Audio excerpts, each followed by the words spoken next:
Ya, kembali bersama kami di sini. Masih merupakan lanjutan dari video sebelumnya. Di sini kita membahas tentang byproduct. Byproduct itu sendiri merupakan produk sampingan, istilah kasarnya. Byproduct itu sendiri maksudnya bukan tujuan produksi. Itu terjadi dengan sendirinya. Misalnya ketika dalam suatu pabrik kayu, ketika menebang pohon, dari pohon diubah menjadi kayu. Pada saat pemotongan tersebut ada serpian-serpian kayu itu. Nah, serpian-serpian itulah disebut sebagai byproduct, bisa digunakan kembali. Klasifikasi byproduct sendiri ada yang langsung dijual dan ada yang ketika itu tercipta harus diproses dulu untuk menaikkan nilai jualnya. Metode byproduct tersendiri itu ada dua, yaitu cost method dan non cost method. Pada cost method, harga pokok byproduct tadi dicatat. Kalau di non cost method tidak dicatat. Nah, pada cost method sendiri ada dua metode. Yang pertama replacement method dan yang kedua adalah market value method. Replacement method itu artinya byproduct yang tercipta dari departemen 1 akan dikirimkan ke departemen 2 sebagai bahan baku pembuatan produk selanjutnya. Jadi, bisa dikatakan replacement method ini adalah metode byproduct yang dipakai antar departemen. Lalu yang kedua ada market value method. Market value method ini artinya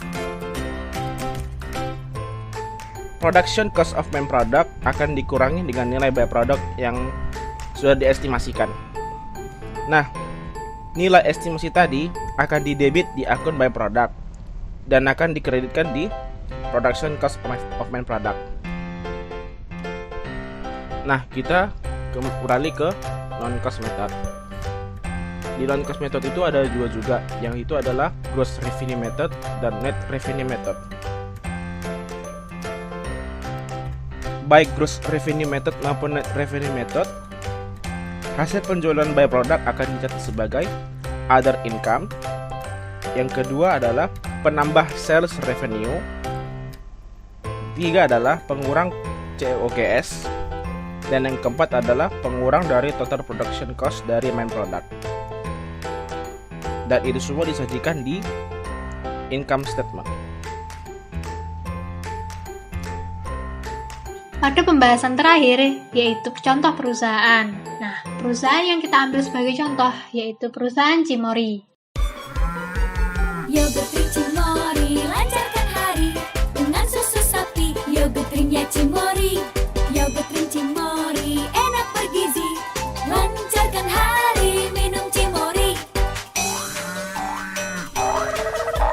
Yogurt Drink Cimory dengan susu sapi, rasa stroberi dan juga blueberry.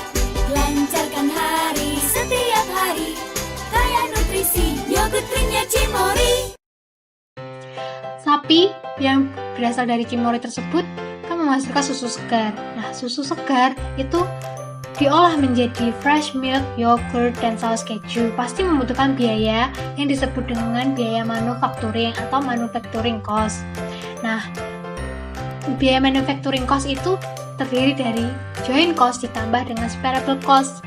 Nah, dari susu sapi segar sampai dia dapat diidentifikasi perbedaannya, yaitu membutuhkan biaya yang disebut dengan joint cost. Dan ketika dia dapat diidentifikasi perbedaannya tersebut, itu berada pada titik pemisah atau split off point. Dari titik split off point sampai dia dapat part menjadi fresh milk, yogurt, dan saus keju, pasti membutuhkan biaya tambahan seperti varian rasanya atau yang lain sebagainya. Membutuhkan biaya tambahan atau sparable cost. Dan main produknya dari perusahaan Cimory yaitu fresh milk, yogurt, dan saus keju. Gabungan dari main product ini disebut dengan joint product. Dan byproduct dari perusahaan Cimory mungkin saja kotoran sapi yang dapat diolah menjadi pupuk.